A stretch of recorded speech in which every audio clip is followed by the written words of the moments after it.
6, 7 months. It probably calls us to be on edge. It probably calls us to get angry. It probably calls us to demonstrate fear. It probably calls us to be short-tempered. And so loving each other has been probably a little more difficult than maybe it was this time last year. All of a sudden we're at our homes more, we're confined more, we can't do what we want to do, and all of these things, and then, bam, the worst of us starts coming out. Now, let's understand something. As the days approach when Christ will indeed return, we're not promising this world's going to get any better. Okay? We know, based on Scripture, that the world's going to get worse.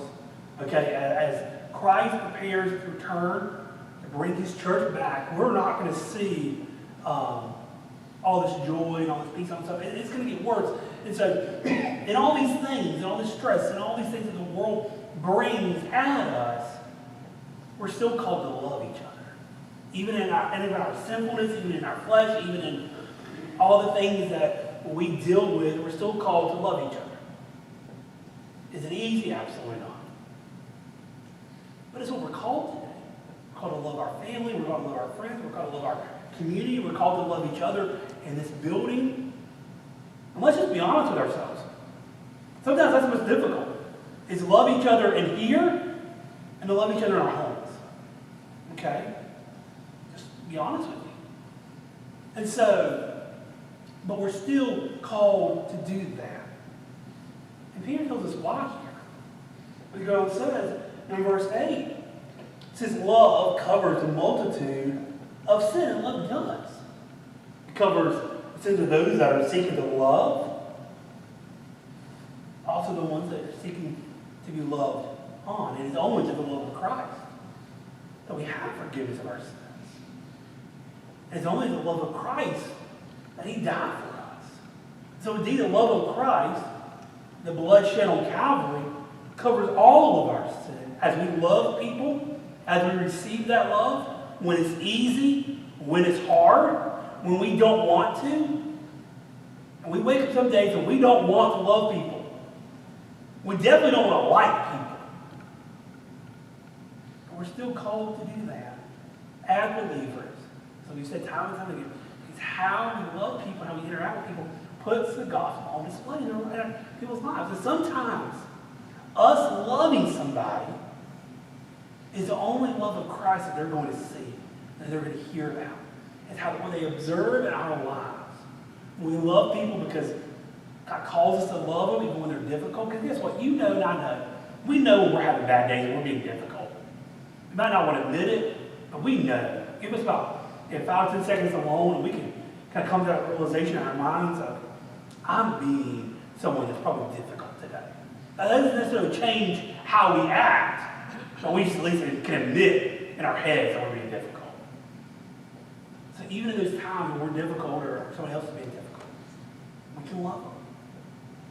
Not because of anything in us, but because of God's grace in our lives that he's extended to us through the love of Christ. Peter goes on here. So he says, love other people. Okay, as the day is approaching, commit ourselves to prayer. Number 1, we devote ourselves to prayer. Number 2, love each other. And it's at full strength. Here, verse 8. Above all, keep your love for one another at full strength. Okay, so not, well, I kind of like you. No, I guess I love you. I love you today. I love you during this. I love you when you're doing this or when I'm feeling this way. But all the time, at full strength, no strings attached, no caveat, full love for each other. Then go on in verse 9. Be hospitable to one another without complaining. Without complaining. Now, there's 2 things I want us to look at here. Being hospitable and then doing it without complaining. Okay. Being hospitable, I believe it is biblical for us to be with each other, for us to be sharing and breaking bread together. Okay, as Baptists, we like to eat. We like to eat a lot, and we like to eat really good food. Okay, I believe I believe truly that that is one of the most biblically grounded things that we do is we break bread together. And that might sound crazy, but that's scriptural. We can back that up. Okay, that's in the Bible. But we like to eat. And here, as we see the return of the Lord getting closer and closer, we're called here by Peter to be together, to love each other well, and to be together. Here's the thing. If we can't love each other now, it's going to be really hard for us to love each other when we're in the Lord. Yes? Yes. Okay, if we can't love each other, we can't serve each other, we can't be with each other now, then heaven's going to really be bad for some of us. Because guess what? We're going to be together forever. I came talk about this the other day. Forever. Okay, there's no getting away.